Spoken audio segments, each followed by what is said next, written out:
শীতকাল পড়ে গেছে, তো ইচ্ছে করছে কিছু না কিছু বানিয়ে খাই।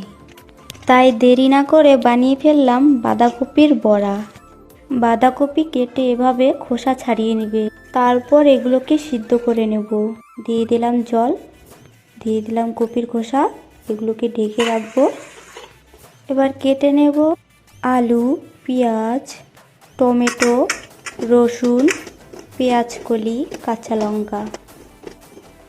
সবজি কাটা হয়ে গেছে, কপি সিদ্ধ হয়ে গেছে, এগুলোকে নামিয়ে নেব যে কোনো ঝুড়িতে, যেন জলটা ঝরে যায়। আলুগুলোকে সিদ্ধ করে নেব।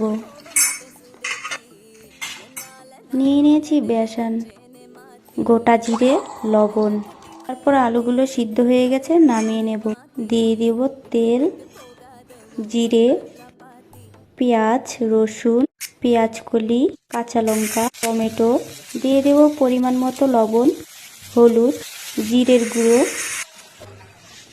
দিয়ে দেব মিট মশলা, গরম মশলা। এগুলোকে ভালোভাবে কষিয়ে নেব।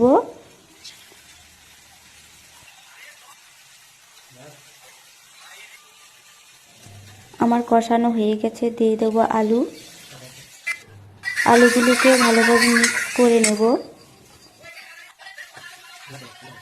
মিক্স করা হয়ে গেছে, তারপর এগুলোকে নামিয়ে নেব। সিদ্ধ করা কপির খোসা নিয়ে নিবে, তারপরে দিয়ে দিবে। পরে আমি যেভাবে ভাজ করছি ওভাবে ভাজ করে নেবে। হয়ে গেছে, কড়াই চাপিয়ে দিয়েছি, বেসনের মধ্যে চুবিয়ে দিয়ে দেব তেলের উপরে।